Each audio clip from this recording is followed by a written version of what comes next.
Welcome back, everybody, to another exciting episode of Aaron's Opinion, the podcast for blind people, where we speak about critical issues in the blindness community and all other issues from across the universe and galaxy.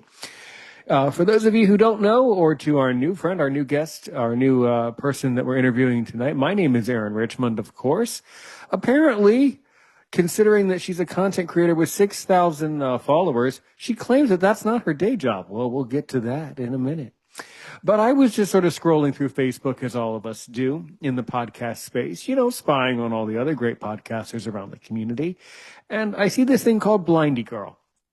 Come to find out, she's a great content creator. She produces great educational videos helping blind people all over the world.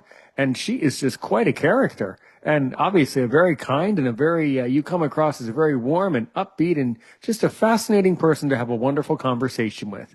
As it turns out, her name is actually Serina Gilbert, or Blindy Girl. So what I want you to do is tell me, as I always like to say, and again, I don't know how much or if any of my content you've absorbed or researched or anything like that, but I do like to ask a question that will build the conversation forward. So, who is Serina Gilbert? Because without a Serina Gilbert, there never would have been a Blindy Girl. Who's Serina Gilbert? Who's Blindy Girl? What do you do for the day job? And all of that and a whole lot more. So go for it. From the top, go.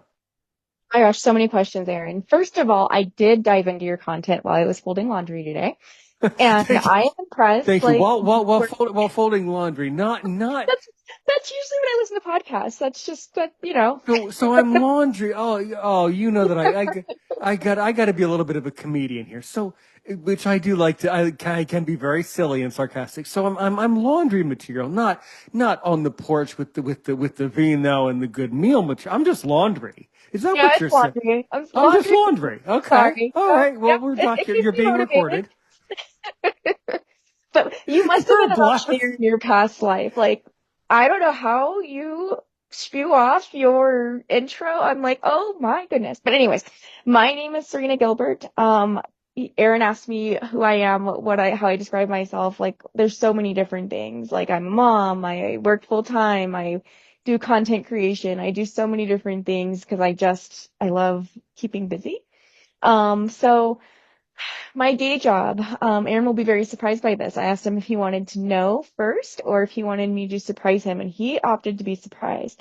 So I actually am from Colorado, and I work for my vocational rehabilitation agency. I've been with my agency for almost 15 years. I started out as a counselor working with young adults that are transitioning from school to either college or work. And then I've worked my way up, and now I am a program manager under our youth services unit. So helping to create and expand services for students and youth with disabilities.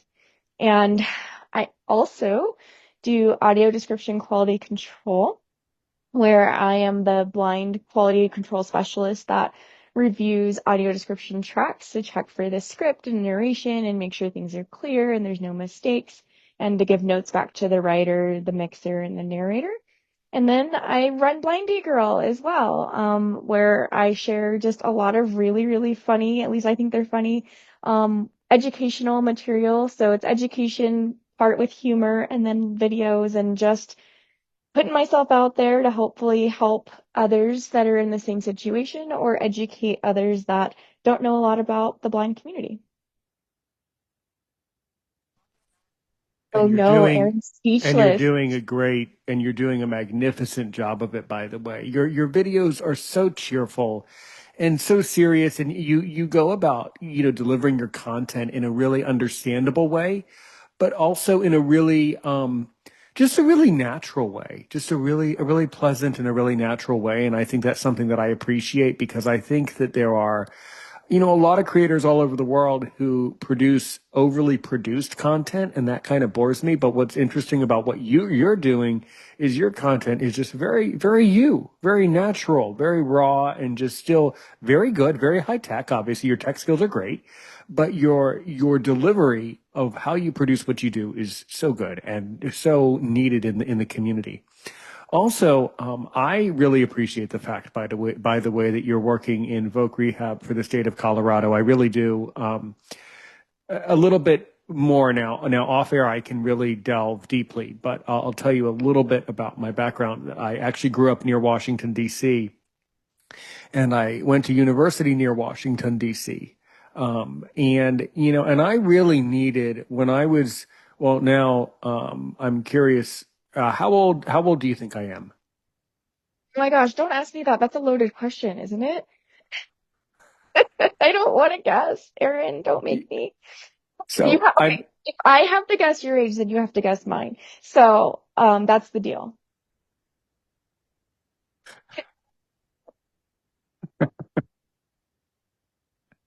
I don't know. I don't want to guess, but I'll guess. okay. Okay. I know that do you teach language arts or like tell me I gathered that a little bit. I'll tell you I what. would Yeah. go ahead.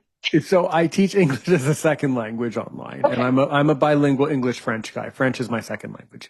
Um, but I'll save you the age thing. I'm actually 33. I turn 34 next week. So when I was transitioning to university, and Serena I think can tell us a lot more about this. Us blind people, we have a really hard time transitioning from high school to university. And my concern is that, and you're seeing it too, I'm sure, in your state, too many blind people are not going to university. That's one problem, in my opinion. And then the other opinion that I have is too many blind people, when they are in university, are not able to complete university.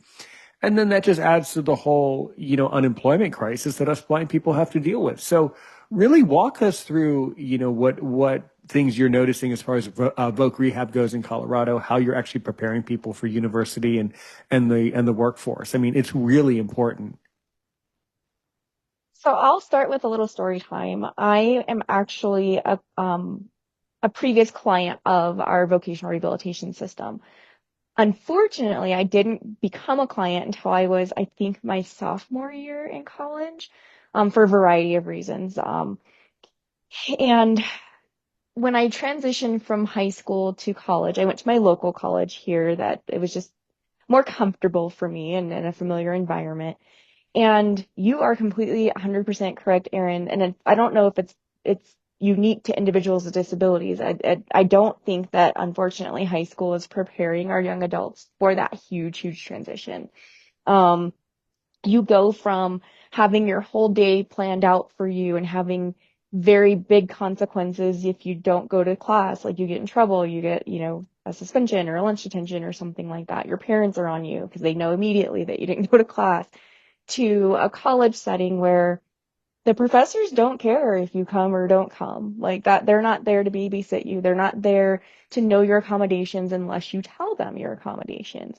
You have to get those things set up in advance. And that's just not how high school is. It's set up for you in high school because it's going from that entitlement system to in college. You're still entitled to accommodations, but you have to voice those accommodations that you need and go through the disability services office. So I say all that to say that when I transitioned from high school to college, I actually failed a class my very first semester. I am not ashamed to say that. I literally failed a class and then I got a D in another class. And I failed one of the classes because I skipped it too much. And it was in the syllabus. I just didn't read it. And the other one, it was because I did not understand the material and I was not utilizing the accommodations that I should have. It was macroeconomics. I'll never forget it. It's a very hard subject for me to grasp. And it was a teacher that taught in a very old school manner. And it was just really hard to grasp. So all that to say, what we're doing now with Colorado and really nationwide is there's pre-employment transition services, which allows students in Colorado, beginning at the age of 15, to start accessing services to help them explore what it is they really want to do when they're exiting school. So they get to explore all those big ideas that they have of the dream jobs and then learn about what it takes to get there.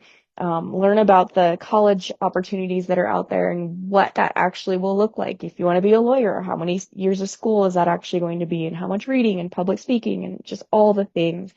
And then also allows for young adults to have access to work-based learning experiences and just learning those soft skills that everyone needs to be employed successfully. So that we call them preets lovingly. And it's my favorite opportunity that's out there, and a lot of people just do not take advantage of it. Like a lot of our young adults don't see the value in it quite yet, so we're working on that. But it's a great opportunity to really set yourself up for success so that after you graduate, you're not kind of having those big scary things where you are failing classes or not completing college and things like that. That's really important. And you're so right. You're so right. Most people fail exams. I did. Most people fail one class. Everybody does. So I mean, to say that you failed one class or one exam, I mean, everybody does that. The truth is everybody does it. They just don't have the courage to admit it. So that's understandable. Yeah, yeah. So in the end, what did you get a degree in? If I might have misunderstood, but what were you studying in the end, and what is your official degree in? Now that you asked me that, it's kind of ironic. My undergrad is in communications with a minor in business management, and then my master's is in rehabilitation counseling. Okay, really good. So now I've asked this question, and I don't specifically remember to whom I spoke with to about this. But it's a bit of an oxymoron and a bit of an interesting paradox how in the rehab community they always call rehabilitation counseling, they always call it rehabilitation. And I think that's ironic because we as the blind people, we don't need to be rehabilitated. There's no rehabilitation. I was just wondering, have you given any thought to that, Serena? What's that about? Because us blind people, we're fine. We don't need rehab. There's no rehab. Like what does that theoretically mean in the scope of your work? That whole rehab thing. I've actually given this a ton of thought, so I'll give you all a little history lesson. So vocational rehabilitation really comes from, it's from, 19 something. I don't even remember. I should know this. The Rehabilitation Act is from 1973, but it really comes from before that when soldiers were returning home from World War II, I want to say. And the purpose of it was actually for the soldiers that had gotten injuries and could no longer work in the combat or the infantry field that they were in, for them to be able to be rehabilitated into a different career field. So it's just a really old school term. Um, and it really is a fancy way of saying like to remove those barriers and to provide those supports that somebody might need vocationally to get into employment. I personally do not tell people like when they say, what do you do? I don't say I work for vocational rehabilitation unless I'm in the presence of people who get what that means. I usually tell people I help young adults with people that have disabilities find employment because inevitably Okay. when I say I work for vocational rehabilitation, they immediately either jump to, so you're a substance abuse counselor or you do behavioral therapy Okay. All right. every No, time. that actually makes sense now that you're explaining it in that framework. I never would have jumped to that, but that's understandable. Unfortunately, it's unfortunately understandable given how so many people suffer from substance abuse, sadly. So that's on one hand, that's not an acceptable jump to make, but I can understand where people would get confused about that. Absolutely. Yeah. I've actually wanted for a long time, and I don't know if it'll happen in our state because we have bigger fish to fry, but I've wanted for years to change how we refer to vocational rehabilitation because there's nothing that says what we have to call what we do, to make it where it's a more relatable name for people that are participating in services. But that could be years down the road. I know there's some states that have changed it. And what would you change it to if you could come up with it? Oh my gosh, something that had careers in it, that made it really clear that we're about careers, not just your job. We're Right. about building a life for you and making it more of a pathway. So I'd have to do some digging, but I wouldn't have vocational or rehabilitation How in it about because how about it's how just about how about relatable. yeah, right? How about work with a blindy girl? Nice. Something like that. Aaron, there's some people that don't like my name. I don't know if you've seen that on my page. You know what I gotta say. I have no idea, nor do I give credit. And one piece of advice that I have for you, in case you wanted advice, whether you want it or not, and this is something I tell my family members. This is something I'll tell anybody who listens. I'll tell you, Serena. The greatest gift that you, Serena, can have is the ability to ignore people just as well as you pay attention to people who deserve your attention. So that's what I can tell you. For the record, I have no idea who it was.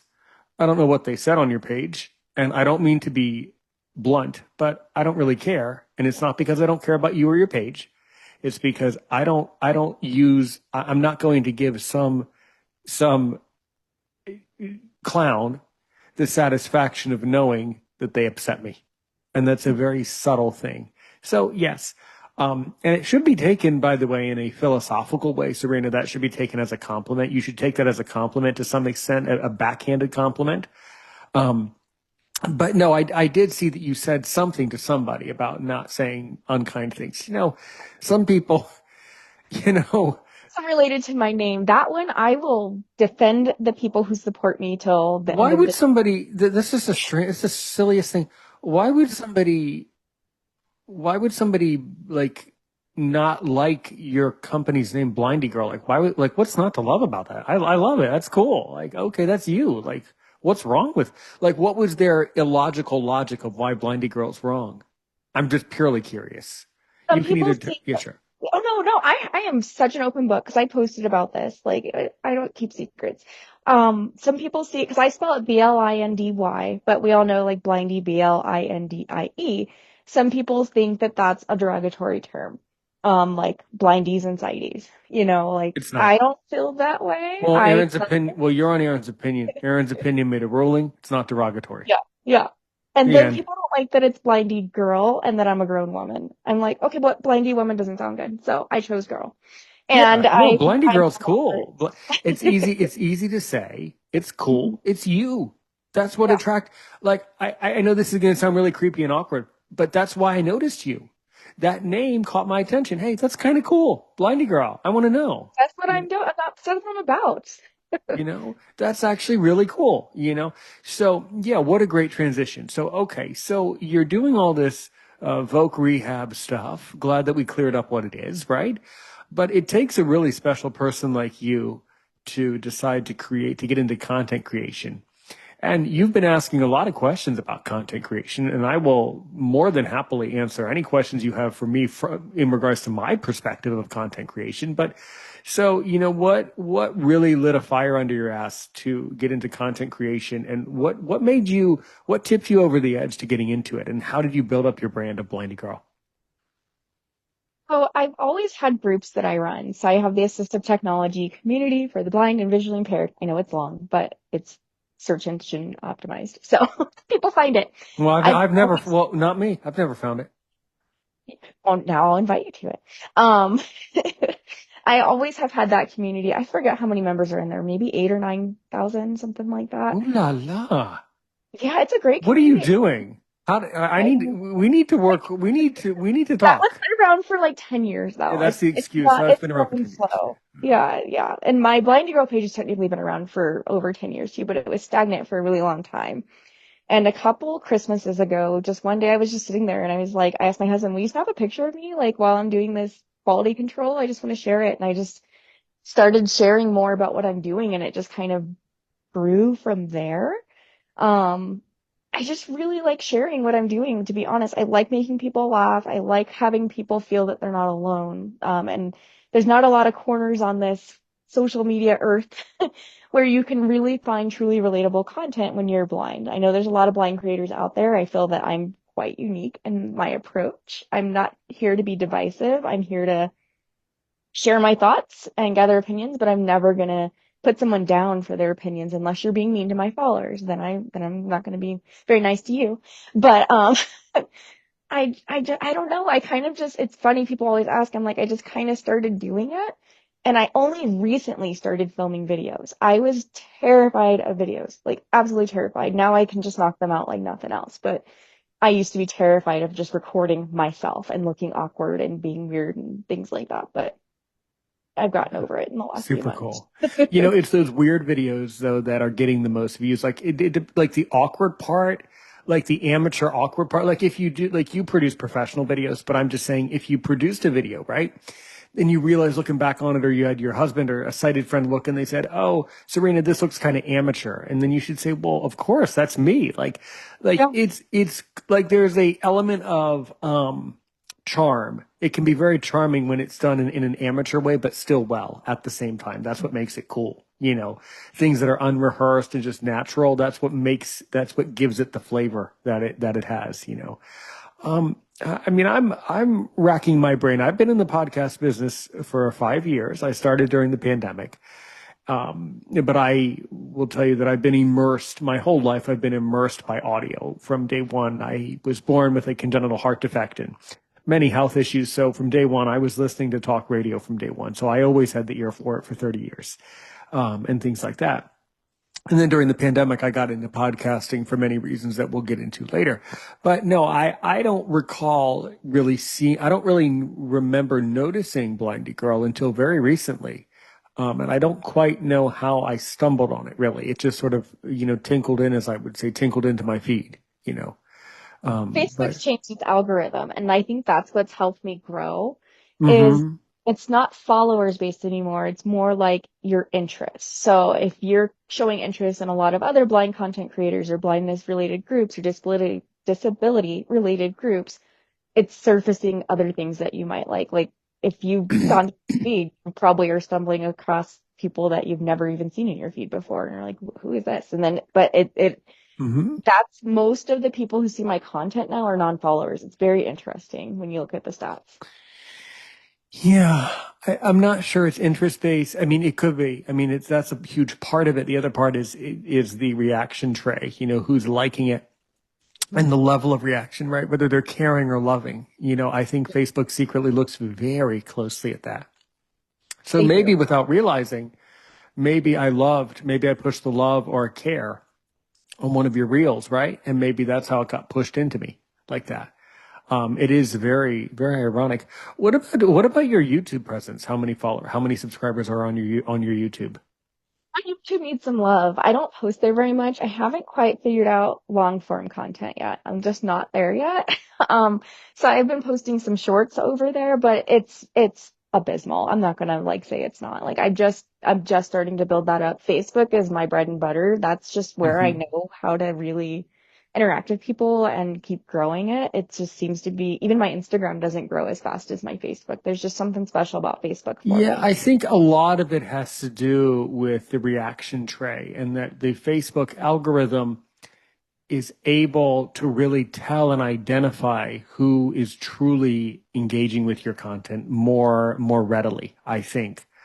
But the other part of it is I think it is supposed to be a mystery, and I think we as creators are supposed to work hard. I think is the point at producing great content and really digging into it and really caring about the content. And people can tell when you care. So okay, so you're producing a lot of these shorts as I've seen, but if someone has never seen a short from Blindy Girl, and you've kind of alluded to it, but let's really kind of dig into some of your main, keystone issues, right? So what are your keystone issues, your main roadmap items that you really want to change around the country and around the world for blind people? What are you really trying to do with your content?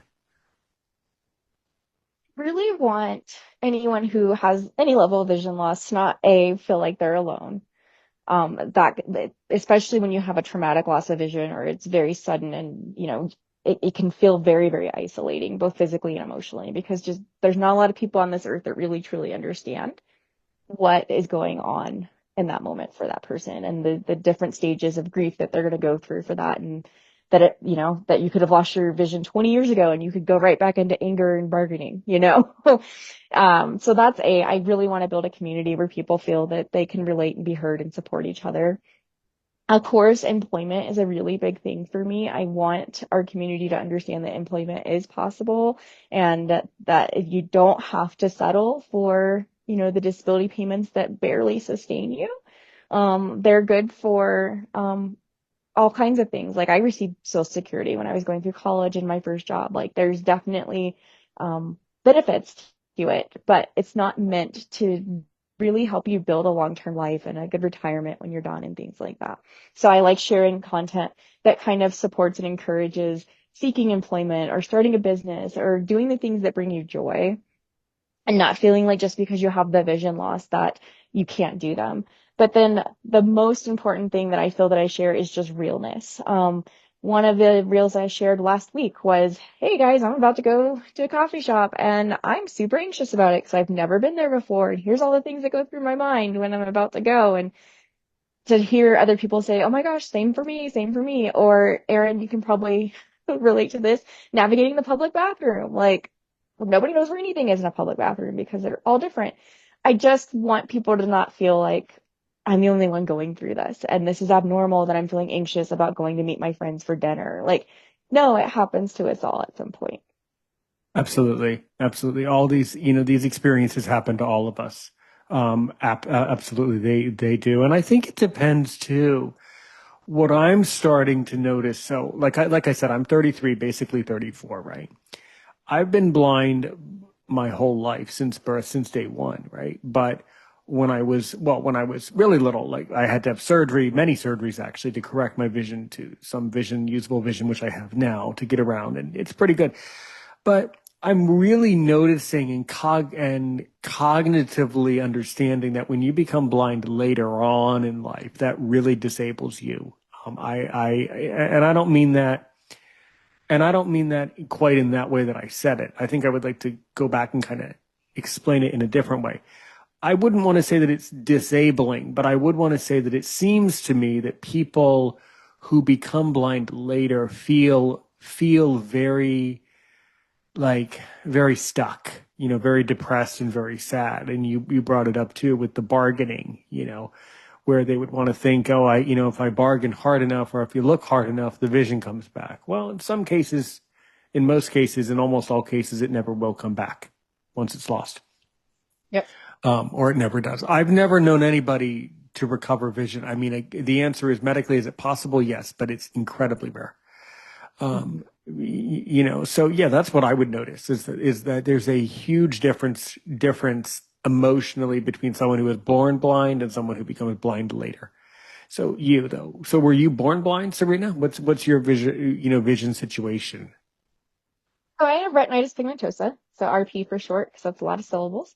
And I wasn't diagnosed with it until I was, I think, 13 was when I actually got my diagnosis. Well, that's when the I symptoms start. When you're a teenager, it always happens when they're in middle school and high school is when it really starts to affect them. Yeah, I've noticed. never knew that. I always had poor vision. Even when I was born, my mom said that my eyes were crossed. I know there's a fancy term for that, but I don't remember what it's called.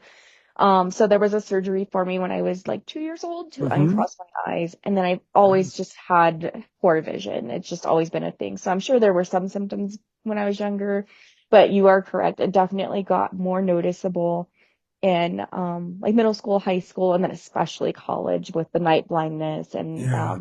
the strain of like not being able to really read a magazine or a book or anything like that anymore. I mean, if you have to strain, you can't read it. I mean, that's how it works. If you're straining, you're not able to. That's the thing. Yep. But we see a lot of people that say, "Well, I'm going to try hard enough," and to some extent, I kind of understand that. I understand it to a point, but you can't like if your eyes don't work anymore, they just don't. Like Yeah. you can't force it to work. That's the thing. Yeah. Hmm. Absolutely. Absolutely. So did you grow up in Colorado your whole life? Have you lived in Colorado you like forever, your whole life so far? So my dad was in the military. So I'd basically say I was from Colorado. Um, we lived here the longest and I stayed here. I've been here, gosh, pretty much since I was like 11 or 12 and I'm 42 now. So I guess that's like 30 years now. Um, so pretty much. We've lived all over though. I lived in Germany for a few years and Texas for a few years, but Colorado's where we've lived the longest. Oh, good, good. And how long were you in Germany? 3 years, third through sixth grade. I actually loved living in Germany. We had so much freedom because we lived on a military base, so it was super safe. We were like more, I had more freedom in third grade probably than most middle schoolers have now. Yeah, yeah. Do you still like practicing Deutsch? Do you still speak Deutsch pretty well today? German, it's funny, they taught it to us, but as an immature child, we only learned the cuss words. So I never actually got fluent. I'm not like learning new languages didn't click for me. I took years and years of Spanish too, and it just never, my brain doesn't work in learning new languages, unfortunately. So you never learned like conversational German. Like you couldn't go back to Germany and be able to speak like fluently in German. Oh no, no. Most people there spoke English, even Sure. off the base. Yeah. So, and I don't know, it being with so much military presence there, because there's Air Force and Army, we had our kind of a community there. That's really cool. That's wonderful. Wonderful. And during the years of third grade to six, um, were you starting to lose your vision during those years? Did you notice when you were in Germany that you were having a difficulty seeing? Really, I mean, I wore glasses. They were super thick. I got made fun of, but I don't know that I thought I was like super different than anyone else. I think it was probably when we moved back to Colorado and in middle school, and I went to a sleepover and we went out for something. I don't even know what. But then when we came back, it was dark and I like ran right into a brick like pillar by Ugh. a garage. And that's when I was like, all right, definitely something's different here. But even with that happening though, I didn't start using the white cane until I was in college. It took me a long time to really accept that I needed to use a cane and Yeah. not just kind of, stumble along. I've noticed that there's a lot of allergy to the cane. A lot of people are allergic to it. I've noticed. Yeah, There's a stigma with it because I've also been a guide dog user. I me was a guide too. dog user for a while, and then Aaron, you get treated way different when you have a guide dog than when you have the cane. It's significantly different. In good ways and bad ways. It goes both Yeah. it There's a goes lot in of both attention directions. that you get too. Yeah, yeah. Absolutely. Absolutely. Really good. Where did you get your guide dog from? Guide dogs for the blind. Guide dogs for the blind. So Denver, good. I was Ohio. guiding Yeah, eyes for the blind in New York. Yeah. yeah. Mm. That's really good. I love to go to California. Oh, okay. Then, so you went to the California campus of it I when you did. got, okay. Yeah. Really interesting. And what dog did you have? Like what was their name? How long did you have her? Like things like that. Yeah. Mm-hmm. His name was Weston. He was a yellow lab, weighed about 60 pounds. I got him in 2012 and he retired during COVID. He decided like Mm-hmm. he didn't want to work anymore. So he retired.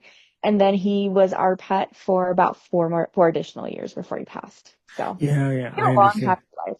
Yeah. Yeah, yeah. Mine too. I got mine 2009. And then she worked for about 10 years. And then she passed right at the height of the pandemic in 2020. She was Yeah. like, she was like, Same. oh, she was like, oh, this pandemic's crazy. I'm done I'm dealing with done. this Yeah. nonsense. This is too Yeah. weird. Yeah, yeah, that was tough. That was a tough year. That 2020, that was a weird Mhm. year. Yeah, but Isolation and all that. Yeah, that's hard. but with all that though, that's how I got into the podcast space. I mean, I was always listening to podcasts around the blindness community, but I noticed something that I think you would agree with is that a lot of these other blind creators are not open to my opinions and are just not open enough. And I wanted to create an environment where anybody, you and so many other great people from all over the world can come up to my microphone and share what's really on your mind. And that's really what I wanted to do is to create a welcoming place. And I think that that's something we've really lost in the podcast space and in the content creation space is that people just are not always welcoming people are not always welcoming when they need to be is a big issue for me. You don't have to agree with the person, but you do have to welcome them a little bit. You have to know how to behave a little bit more. And I think people have really lost touch with that reality, at least in my estimation. So yeah. I would completely agree with you, Erin. I was just talking, with some friends about this. This can probably be said about any community, but I do really feel like our community is getting extremely, extremely divisive. And I don't quite understand why. Like, there's just a lot, and maybe it's social media, because the things that are said on social media probably wouldn't be said to people's face, like half the stuff. Um, Yeah. I don't But know if that's it or if there's just a lot of anger, but there's just so much divisiveness, and it's getting I, frustrating. I think what is happening, and this is only a speculation, this is neither a fact nor an opinion. These are just thoughts going through my head. As you get to know me more and more, you'll discover that some of the stuff I say you should really tune out because it's neither factual nor opinionated. It's just words that are coming through my brain. What I think actually is happening is I think respectfully speaking. I think emotionally people have been completely derailed from the pandemic. I think that really freaked people out. And I think moving forward from that, I think people are just really not sure now that we live in this new age, this new information age. I think people are not really sure how to fit into this new size of clothing or whatever analogy you want to create, right? I think people are just not sure how they can fit in, you know. Too many people, whether they're blind or not, too many people are not working in the public sector. Too many people work from home. People are just not getting out and they're just not, it's an emotional experience. A lot of times when I was a little boy, my father worked for his company, whatever it was. The reason why he kept working is because he needed to. You need to get out of your house, leave the house, go outside, do stuff. It's part of our mental psyche. We need to do that. And when we aren't doing that, that causes obvious damage that we see today. And it's probably causing a lot of other problems that we'll find out about 30 years from now. That's only my estimation. But people are really divisive. Once if somebody asked me to come to a podcast, now they knew who I was and I know who they are and we know each other well. And they said, Aaron, come to the podcast because we know you voted for so-and-so in the election. And I said, no, I'm not coming to your podcast to talk about that. Absolutely not. They said, why not? And I say, because I refuse to talk about anything that will divide the country. And the only reason I got into podcasting was to unite blind people all over the world. It's a one-on-one off air. If you really want to know, not that you do, I would tell you who I voted for off air privately. I don't care. But I'm certainly I'm not going to divide the country or divide my listener base just because everybody else does. That's not a reason to be divisive. Yeah. What do you think? No, I completely agree. Because there's so much more that our community has in common than we have not in common. That came off weird, Absolutely. but yeah, you know what I mean. And if Completely. we banded together, like there's so much more we could do if we weren't fighting so I much. see no reason, at least in my opinion, this is an opinion now. I see no reason for there to be conflict. The only thing I see is a reason is the reason to come together, whether you're a creator of a podcast or a listener thereof. The only thing I see is that people should come together and enjoy the quality of the content together. We should be sharing more and more, which is why I have a Facebook group, which is why I have WhatsApp groups and things like that. And I hope you're active on WhatsApp because I have a globalized WhatsApp thing for the guests. And then there's a public WhatsApp. And yeah, WhatsApp is really uniting. WhatsApp is an incredible software. It truly is. Yeah. But that's interesting. So you said that you think that the algorithms in the Facebook world are changing, right? So, after all, if you don't mind me saying this, you have at least 6,000 followers, and I apparently have Must around, be 200 now. you have 6,200. Yeah. No, 7,200. 7,200. Okay. I And, look at and every day. I'm sorry. that's wonderful. No, I want you to be successful. I care. That's a good, you know what that means? That means that I'm right. The fact that you have 7,000 followers, right, shows that I was right to reach out to you. It shows that you're doing the right thing. So that's to my compliment that I noticed that. And I only have around 1,000, although I have thousands of downloads and many listeners. The other problem when you create content is you have all these secret fans and secret listeners, so you never really know. But so Exactly. who is following you? Who are these 7,000 followers? From what countries and what dynamics? And what have you learned about that? Just looked at that this morning randomly. It's like 80% from the US, and then below that it's UK, Australia, Ireland, and Canada. And it's a little bit more men than women, but I think that is statistically, I think more men have vision loss than women, so it kind of makes sense. I Um, don't know. the ages are all over the place. That's okay. That surprises me that more men than women because I'm not sure okay, that is a little weird because generally when men see women content, they usually scroll past. And most men would rather find stuff for men or stuff that they relate to that's a man. Well, So it's I really think, funny that you say that, Aaron, because It's interesting being a female content creator. I've talked to some others. We get really odd comments and attention from men. So it Really? doesn't surprise me. There's been some people that have been blocked very quickly. Oh yeah. They're very bold and just very disrespectful. So it doesn't surprise me. And there's a weird phenomenon there that some men just do not filter themselves and comments and Yeah. private chats. So Yeah, well, I mean, there's no excuse for it, none at all. But I think the other thing is these are men that probably many of them might not work. They might be at home. They might truly be on purpose, being weird on purpose. But what they might actually be is lonely. They might just, and I'm not justifying it, but I understand exactly what I'm saying. I am not justifying or supporting inappropriate behavior at all. It's not okay. But I think what has happened is when people get lonely, they start to go stir crazy and then start making comments that they would never make in person, but they feel the need to make just because they don't feel good, to some extent, And then other comments are just rude, mean people that just want to be weird rudos, weird, rude weirdos for no other you made up purpose a than new just word there.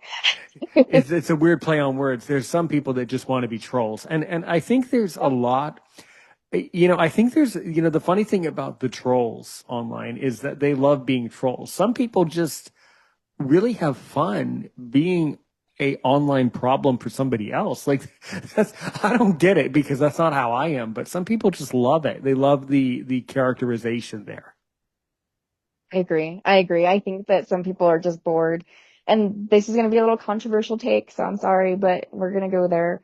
I do think that sometimes in our community, our social skills can be a little bit different than in the sighted world because it's really hard. Like I'm very awkward sometimes in person. Like I'm pretty good virtually, but in person I get really overwhelmed very easily, especially in like a noisy environment. And Me then too. we don't have that benefit of reading Hmm. someone's face or body language to know whatever we're saying is uninteresting or not landing or when to speak even sometimes. Yeah. So sometimes I think that stunts us a little bit socially, unfortunately. Not everyone, but it does happen. No, I think you're very right. I think that blind people, and especially me, given that I'm not only am I blind, but in addition to it, I also consider myself to be a little bit on the Asperger's spectrum. I'm also a little bit on the autism spectrum myself. So I can totally relate to how you would say that our community interacts differently. We definitely do. The fact that we interact differently, that's not an excuse though for people to go out of their way to say rude stuff. That's still not a I agree. justification. Yeah. But it is accurate to say that though, for sure. Yeah. Yeah. That's like really interesting. What about some like positive comments? Like what are some positive ways that you've been impacting other people? What have people said to you that has some nice things or some positive encouragements? Obviously, people have said a lot of nice things, a lot of positive things, or else you never would have kept going. So what else have they said to you that's good? Some of the favorite comments that I get are the comments for people who are like, I'm so glad you shared this. I've been going through this as well. A lot of just love and support. Like I get a lot of comments where people are like, I love your content, keep creating, like you make me laugh all the time. Um, there's some fans that say hi to me every time they see the post. They just say hi, which I love that. Um, and I just love that when I can even talk to like parents of blind children where they're like, Hmm. I share my content with my child so that they can see that, these things are possible. And like, I'm like, oh, that's just really awesome. And I'm very, very active and I do try to reply to comments and hopefully it doesn't get too out of control. It might take me a week, but I do read every single I comment. was So you, impressed by that, by the way. I was impressed because at first you were, to really be blunt with you, as if you didn't think I would be blunt. To be blunt, you gave the idea. At first, I actually wasn't sure to be real with you, to really level with you, to give you a solid, as we say in the business. I wasn't sure if you wanted to come to the show or not because you weren't responding. But then when you started to respond, I started to realize, oh, maybe she is going to come. I hope you can be understanding that a lot of the creators who I've interviewed, especially people with larger profiles. Typically, the larger profiles and the more followers the person has, I've noticed, the less likely they are to actually commit to coming to the show. You know, they have Interesting. bigger engagements and they get distracted more easily and things like that. So that's the only reason why I thought that. But now that I see how genuine you are, and you know, I don't have any complaints. No, you're absolutely lovely to interact with, and no, I don't think you're awkward at all. I think you're very understandable. You're just very natural and very easy for me to relate to. You're very relatable, which very relatable in a very direct way. That's one thing that I noticed. Yeah, absolutely. hmm And I really I do think, appreciate that. yeah, and I appreciate that you're sharing your content with parents. Because I really do appreciate that. Fortunately, luckily, I'm not a parent. Thank God. This would be a really scary time to be raising a child. Um, but what I will say is that I'm in a couple of the parenting groups because my mother, as I can tell your parents were, my mother and my parents were huge advocates for me when I was a little guy growing up in the 90s. And so my mother in particular is all over Facebook and all the parenting groups and all these parents. Like the other thing that just boggles my mind is like the parents that ask questions that they should be able to Google. You know, that actually does bother me. If I say, well, you should help your kid to turn on voiceover, and they say, well, what's a voiceover? Like, I'm really not trying to be an ass, but like in my heart, I'm saying, just Google it. Like, It's in what's all that different about? zones. Like, what's that about, Serena? Have you figured that out? It's not just our community. So I'm a mom. I have an 11-year-old boy, and I'm in a lot of mom groups as a result. The same thing happens in mom groups and stuff. And like our groups that relate to our community. I don't know what it is. I think that they just like kind of crowdsourcing things. Well, whatever it is, well, why can't they just, okay, you didn't really answer my question. Why won't they Google stuff? Because what really does bother me about that intellectually, and I'm not asking people, I'm really not trying to burden people by overcomplicating and thinking too hard, which is something that I do to myself, is I like to use, you know, I like to think, but if you can't, for me, it's about being respectful. If you don't have enough respect to do the research, then why should I help you do more research? You know, I don't know. Do you have a philosophy about that, about how you can tell when people are being genuinely helpful or genuinely asking? Like, what have you noticed? Yeah, I'm weird, and I'm on the opposite spectrum on that with you. I love feeling needed. I know that sounds really bad. I love feeling like people can get help from me. So there's this personality thing called true colors, and there's different colors, and do you know what that is? Have you heard of it? No, but Uh, but you know that I'm gonna be a little bit sarcastic. So why don't you tell me what it is, and then I'll ask the So question. Okay. yes, I'll tell you what true colors is. So there's four different colors. There's blue, orange, gold, green. Blue is like the relator, like we like to I don't want to say people pleaser, but we think about how people feel and really want to know about like "Hey, why are you angry right now or what's going on? How can I help you? How can I support you? The orange is more I'm trying to think, kind of adventurous and can get easily distracted and like to seek thrills and things like that. Gold really likes to, this is the policy, that's what it says, this is what I'm going to do. I'm going to follow it to the T, and I'm going to stay organized, I'm going to, all these things. And then green are the data people, the people who like to look at the data, organize it, talk about it, but only talk about the data. They don't like long meetings, those sorts of things. So you need all those people on your team.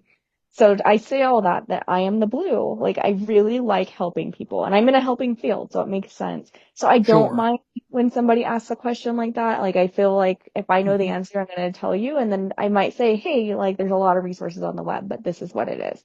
I'm not going to like tell you everything, but I do not mind helping Hmm. people. Thank you.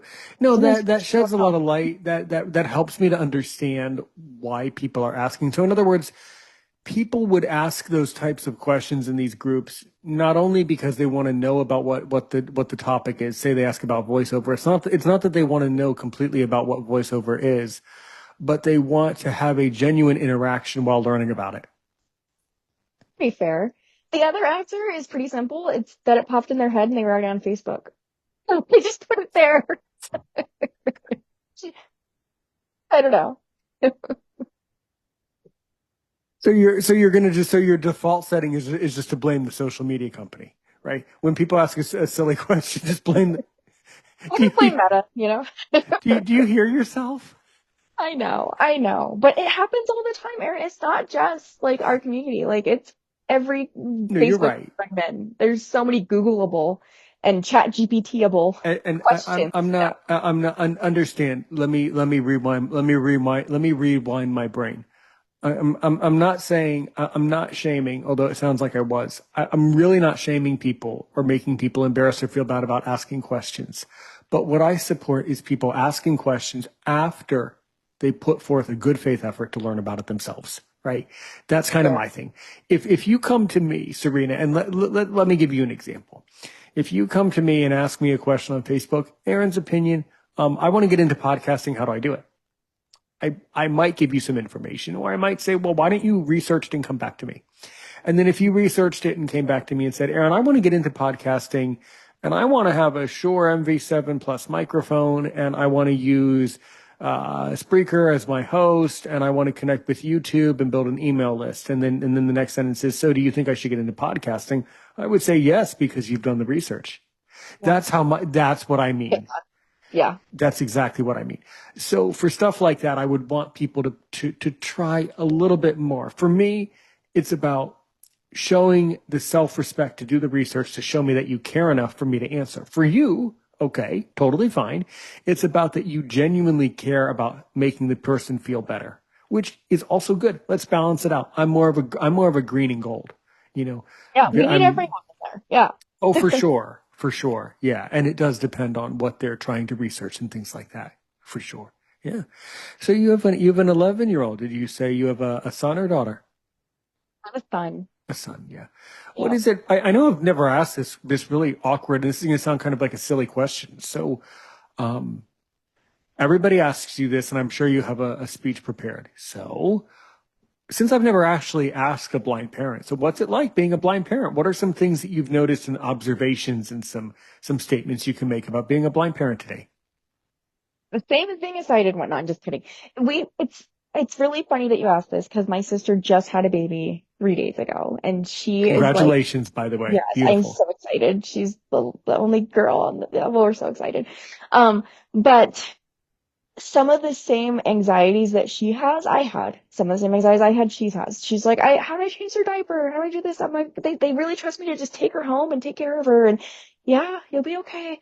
It's the same types of things. I remember when I found out I was pregnant with my son and I was talking to somebody else who had very recently had a baby. And I was like, I don't know how I'm going to change his diaper. It's going to, like, how do I know if I got everything? And she's like, Serena, I literally change my son's diaper in the dark almost every night. You'll be fine. Um, so okay. And he doesn't get away with anything. He thinks he can, but I don't know. I just have a little, this is super cliche, but you just have that parent intuition. You just know when your kid's getting into something they're not supposed to be doing. The harder parts are, um, obviously like transportation. My husband is sighted, so he does, all the transportation for our family, but Uber and Lyft help us too. So if it's something he can't do, then I'm not afraid to grab my kid and let's just Uber and Lyft over there so you can do the activity that you need to do. Um, the hardest part for me, and this is going to sound really weird, but it's attending kids' birthday parties. If it's not my own child's birthday party, it's really, really hard for me. It's very overwhelming. I don't know who's talking to me when there's different parents. I don't know. It's like the thing I dread the most is going to birthday parties. And it sounds really weird, but Yeah. I don't think I'm alone in that. No, I would say you probably aren't. Yeah, yeah. And how many blind parenting groups are you in? Are you in a lot of art? So are there a lot of blind parent groups for blind parents? I'm actually not in any. I'm a weirdo. I had Okay, started that's blind weird. parents. Yeah, I had started a blind parents like Facebook group on Facebook. It didn't really take off. Wouldn't I there already be, I mean, I'm sure you would create a wonderful one, but wouldn't there already be blind parent groups for blind parents of sighted children? when I created this one, this was a long time ago. It's just stagnant now. There wasn't actually. There This was probably are back, now. yeah, I'm sure there's tons now. But this was back when Facebook groups was first kind of becoming a bigger part of Facebook when I created that one. And I'm kind of the weird blind girl. Like I'm not like I have friends that are blind that I obviously chat with and stay in touch with and things like that. But in my community and my closest friends, they are sighted. It's just kind of how it worked out. And maybe it's the industry that I work in because working in voc rehab, a lot of the friends that I've made have been through work. So they have a lot of understanding of my disability and my needs and Right. not treating me differently because I have the disability. Mm-hmm. Yeah, I don't know. That's really interesting. I'm sure though that if you wanted to get into blind parenting groups, I'm sure there's a division.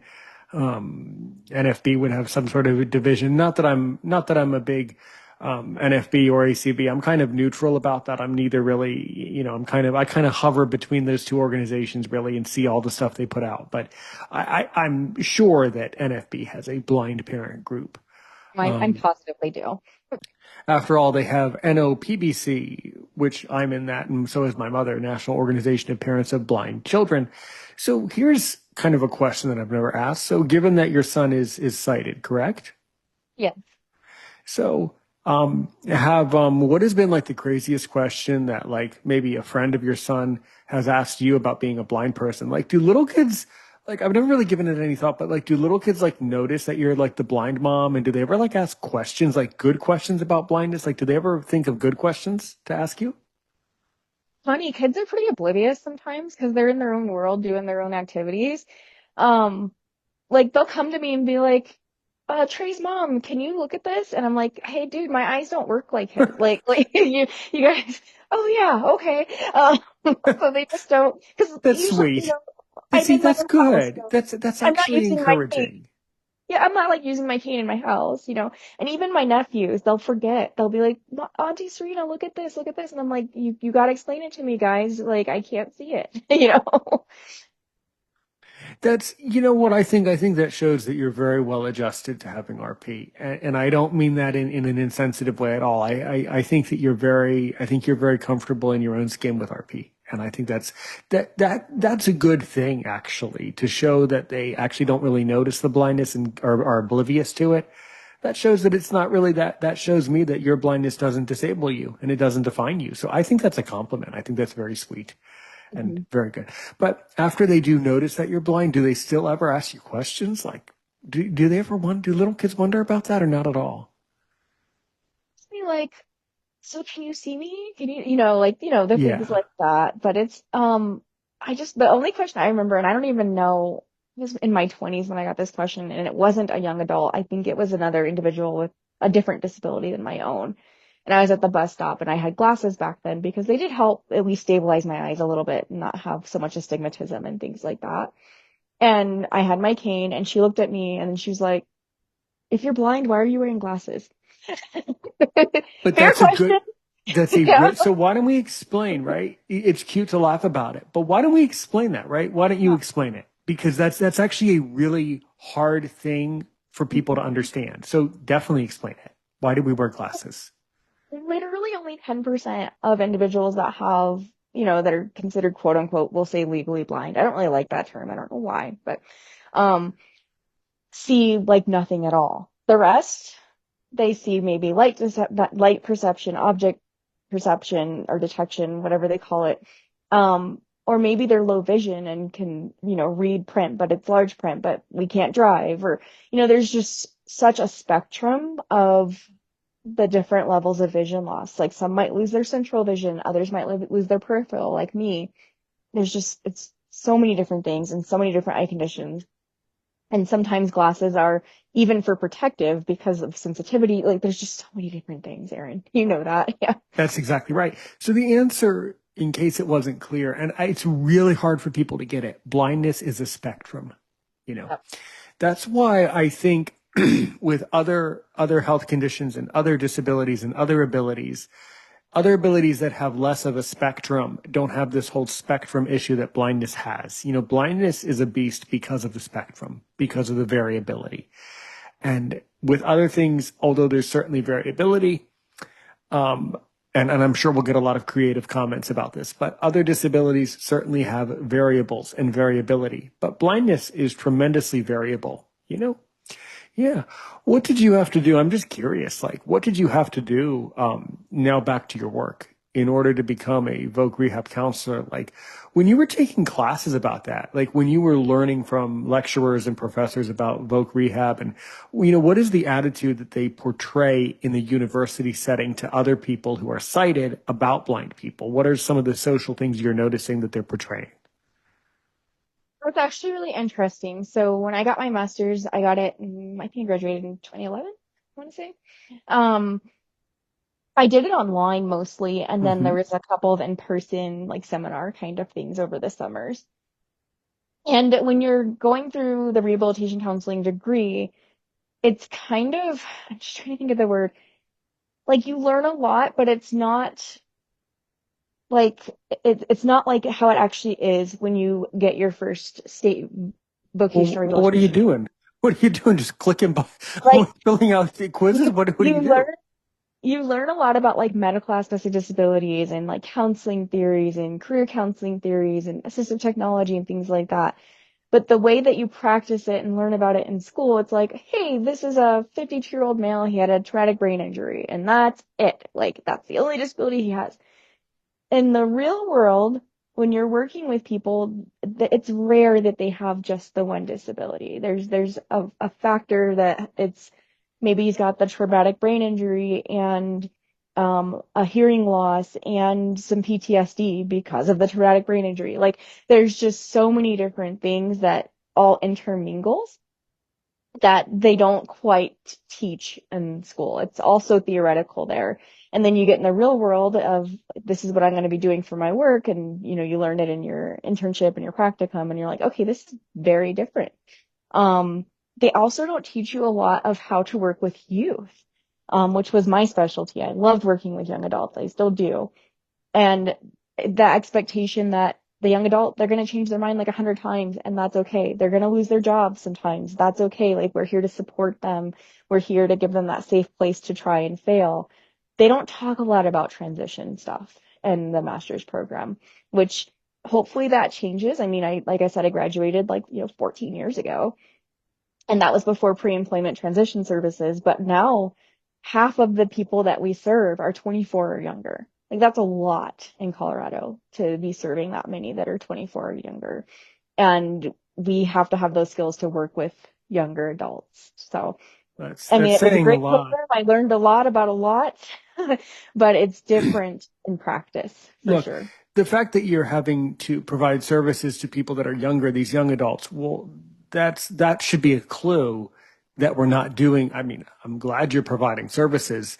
I mean, I've dealt with, let me put it to you, and you can read between the lines, no pun intended. You can read between the lines when I tell you I've dealt with a variety of counselors. Okay, period. Next sentence. I would be honored and very pleased to have you as a counselor because I can tell that you truly care and that you would truly provide the services and truly have a vested interest. But I think though that a lot of people, unfortunately, my opinion and my experience has been that a lot of people who get into voc rehab get into it just because it's something to do. They don't always care the way that you do. And I think the fact that you care so much about the youth is really important. And you're right, it is because it's the future. I am certainly not a doctor and I never will be a doctor. But if I was, I would certainly be a pediatrician. I would take care of children because that's certainly the most important, right? The future is always the most important. So that says a lot right there, definitely. Yeah. That's really interesting. So you had to do like a practicum, like an exercise to prove that you know enough to be a counselor. So what did you have to do for your practicum? Where the practicum and the internship are basically the Hmm. same for me. Oh, okay.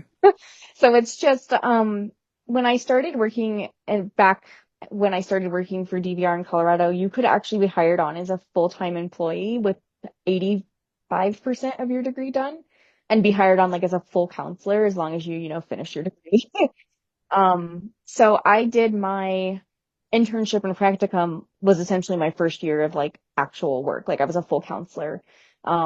So it was it was very eye-opening because I had a caseload, I had everything. I was a regular employee, but it was still counting as my internship for my schooling.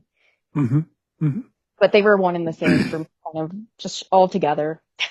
Okay. Okay. So what did you specifically do during your internship? I was a full-fledged counselor. So I had a caseload with high school students or people who, well, not really high school students. They had just exited high school. So young adults, usually about 25 or younger back then, kind of that 20 to 25 age range. And I would help coordinate services for them. I had a lot of students going to college, so helping support them, make sure they had the financial funding that they needed, but then also the assistive technology and advocacy that they needed to be able to be successful. I remember when I first started, um, I took over the caseload, and this was years later. One of my favorite clients looked at me and was like, "When you first started, I didn't trust you because you looked like you were like 15, and I just didn't think you knew what you were doing. But now, look where I'm at, and I'm just so thankful for you." And it's just like, okay, well, cool. But I don't know what it is about young adults. I just love working with them when they're that young to help them realize their dreams, Yeah. before they're 50, Yeah, except there's one problem. Then when they're 50, then they have the crisis and then they have to come back to you. So don't worry, they'll be back. That's okay. Yeah. Yeah. Yeah. Yeah. I think a lot of people are afraid to talk to a counselor. And I think the fact that our society is where it is shows me that there's not enough counseling, is what it shows. It shows that we really need your agencies. You're in Colorado, but we really need voc rehab in all states to be supported. And we need this support very badly, obviously. Yeah. Yeah. So, and what are some of your crazy hobbies? You're obviously a character you come across as a very fun and upbeat person. So, what do you like to do when you're not working? You spend time with your family, but what else? What are some hobbies you like to do? I'm not a big hobby person. That's I good. really like shopping. It's like I'm a typical girl. I love shopping. And then like I said at the beginning, I love doing it's extremely freelance, the audio description quality control. Like I just love doing that. It's really fun. Hmm. But yeah, shopping, I'm not that deep. So, like I I like said, fashion, I like makeup. okay, all right, cool, cool. Sounds good. Sounds good. I have to wonder, have to ask. So how many other podcasts have you been on over the years? Who else have you connected with around our great community? You might know. I was on Blind Abilities a lot with Jeff Thompson. We did Tech Do you know? Abilities. Do you know? You know what? Let me tell you. You knew that I was going to make a statement. I didn't know that, but now that I know it, I'm going to make a statement. I have been trying to get Jeff Thompson to come to Aaron's Opinion, and each time a guest says that they talked to Jeff Thompson and they were on his show, I say the same sentence over and over again, and the dream has never come true. So, okay, here we go. Try again. We'll So, get on him for you. Blindy Girl, can you tell Jeff Thompson that Aaron's Opinion would absolutely be honored to interview Blind Abilities? I Period. will bother him. I will bother him. I will. Yes, I could, I love his accent. I love the way he talks. He's so fun. Blind Abilities is a great product. They're great. I would love to sit philosophize with him for an hour and a half like this. I would love it if he'd come to the show. I really would.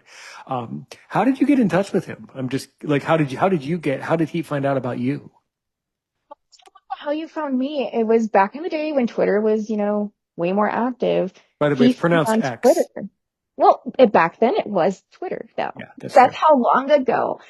Jeff and I can't even tell you how many years it's been, but that he reached out to me and said, "Do you want to come on the show?" And then we started doing like tech stuff, and then we started doing some job podcasts and things like that. It's been a little while since we recorded. I'll have to get back with him, but yeah, it was through Twitter. Just that simple. Okay. Yeah. Well, since it's that simple, Blindy Girl, go back to X and say, hey, Jeff, X at Blind Abilities, whatever. I don't know what their handle is, but at whatever it is. Hey, come to Aaron's Opinion. He's on X too. Talk to him. I will definitely hit him up, It's I so cool. promise. Who else? Who else have you interacted with over the years that I would know Um, or maybe not know? I don't know. well, do you watch like audio description shows and know some of the narrators and things? In other words, are you asking if I know some of the narrators who provide audio description for shows that are for sighted people? Some a little bit, but I don't know who else though. Who else have you talked to? Like maybe I would know or not know. I'm really close with Roy Samuelson. I call him my bestie. Um, he was a He's connection actually through Jeff Thompson. He's he's a a legend, narrator. absolute Yeah, legend in the business. Yeah, I would he's the love to one get that him on the show kind of, too. I bet I could get that for you. I'm more confident in Roy than Oh, than well, Jeff. so Yeah. you're not supposed to say that out loud. You're on a podcast. Shh, you're killing it. You're not supposed to say that. She's, Oh, I really do think Roy would probably yeah, but come you're on. not supposed to. I'm I know, just I'm just honest. playing I'm around. an open book. I'm an open book. So I've been on podcasts with Roy before too. He has one called the ADNA podcast where he interviews like Really? audio description related things. Yeah, I'm on the one he just released today actually. I never knew I know of, so I don't know him personally. I know of the guy. I've heard the name. I never knew he had a podcast. That's incredible. I need to know. That's really Yeah. good.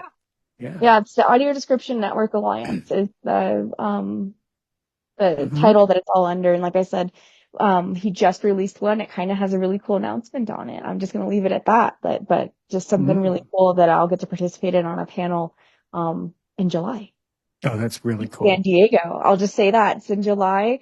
I'm doing it virtually, but it's at a very big thing that happens in July in San Diego. So very excited. Uh-huh. Uh-huh. Yeah. Yeah, that's really cool. That's super cool. All right. Who else have you talked to around the world? Brian Fischler back in the day, because we used to do that blind tech show. Hmm. Um, that might be about it. I can't, and I don't think there's any other podcasts I've been on that Cool. I can't remember, That's which is really not very interesting. interesting. Really, really fun. I'm also sure, um, as we walk towards the end, not the end, but towards the end of a beautiful conversation to which you've given me an absolutely, oh, actually, wait, let me rewind myself again. So, so I understand that you do laundry, which is a good thing to do. And I understand while you're doing laundry, you listen to Aaron's opinion. So what, I'm just curious. So what have you absorbed from my content, that you've listened to? Such a rough spot. I literally listened to part of the one you just released with I forgot her name from Romania. Oh, yeah, she's incredible. She's But incredible. I just started it and I was just like, man, is Aaron an auctioneer? Because the way that you can rattle off your like intro, I was like, that's really impressive. Thank you so much. What's your intro, or like what's your slogan that you like to say about you? What's your thing that you like to say? The thing I say all the time is that I'm an audio description snob. That you will see everywhere. Ooh, I'm a snob ooh, about it. I a really am. snob. Yes. Very proud to be. Ooh, okay. I just generated in my brain. I'm not going to tell you what it is, but I just generated a perfect title. That's cool that you're an audio description snob. I like Yes, that. I'm very Okay. particular about it. But that's why it's a good thing I do quality control for it, right? Like, I guess I didn't know that they only hired snobs for quality. I didn't know you could I be a know. snob in quality. That's cute. Okay, so Serena. Um, as we always like to say, though, if you blind now, you can ask it from the perspective of either Blindy Girl, which, for the record, we at Aaron's opinion, we salute that name, and don't ever say anything unkind on those Facebook pages, because you know what? I'm discovering that this Blindy Girl, this Serina Gilbert's a really nice person. So we really love you in the community. People should be nicer. If you can ask me, Aaron Richmond, only one question now to really make me sweat to see if I'm worth my salt as a podcaster. What do you want to know about me? Well, okay. This is cliche, but I really am interested in it. If you could interview anyone, dead or alive, on your podcast, who would it be? Dead one? Let's You start only with no, some. you only get one, dead or alive. It's not a multiple guess exam. Oh, No, it's not. No, you only get one. yeah. I mean, I would say